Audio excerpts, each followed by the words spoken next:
balat ng saging, gawin nating masarap na burger steak. Ay ang alutuin nga po natin ngayong araw mga kaprensi ay burger steak ng balat ng saging for today's vlog. Ay kung sa hipon nga po mga kaprensi ay tapon ulo kain katawan ay dini naman po ay sungot laang ang tapon. Ay ari pa nga po ay tira nung pinanguha pa nating saging nung isang araw ay naisipan nga po nating ilaga. Ako nga po ay wala din kaming pangulam ay magawa nga pong pangulam aring balat ng saging. Ay talaga naman pong pinatunayang unggoy ay pati balat ay kinain.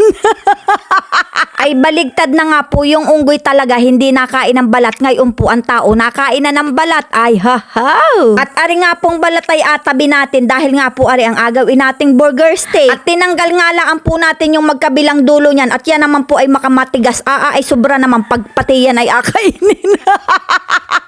Ay makamaarte din po talaga ako minsan at hindi lahat ay aking inakain. At hiwa-hiwain na nga po natin ng maliliit yan mga kaprensi. Yung hiwang-hiwa po talagang maliliit. Kahit nga po yan ay iluto na natin, yan nga po ay hindi na mapakla. Kaya nga po kung kayo ay mangangain ng nilabong saging ay wag po ninyong atapon yung balat at pwede nga po natin pakinabangan yan at gawin pang pangulam. At lagyan na nga po natin yan ng pampalasang sibuyas, paminta, asin at saka po ay oyster sauce. At nilagyan nga din po natin yan ng 1 cup na harina at saka po ay 2 pirasong itlog. At halu-haluin nga lang po natin yan. Pagka nga po medyo dry ay dagdagan pa nga po natin ng kahit kaunting tubig. Dahil nga po ay ayos na yan ay iluto na nga po natin yan mga kaprensi. Ay nako mga kaprensi, pagka ulam lang ang problema ay nako. Ay hayaan natin yung pangulam ang problema kung paano natin sila akainin. Ay lintik lang talaga ang walang ganti.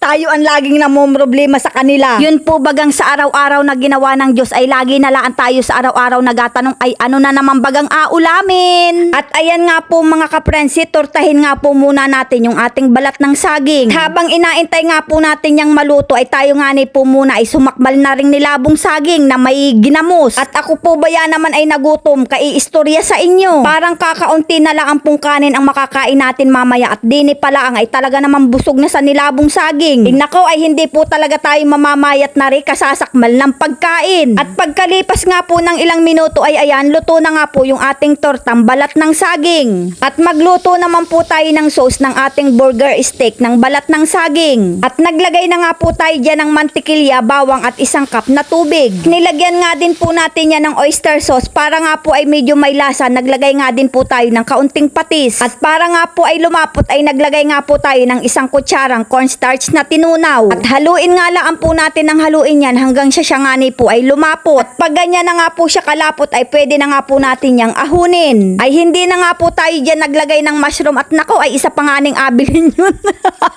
Ay sinarapan na nga lang po natin ng timpla at nako ay gayon din naman ang lasa nun. At ayan na nga po ang ating burger steak balat ng saging. Kaya naman mga kapransi, ano pang inaintay natin dyan? Sakmala na! Ay nako ay kumain na nga ng nilabong saging, kumain pa ng maraming kanin ay nako ay ano na are. Pwede nga rin po siyang gawing palaman sa tinapay. Hanggang sa susunod na video mga kapransi, maraming salamat!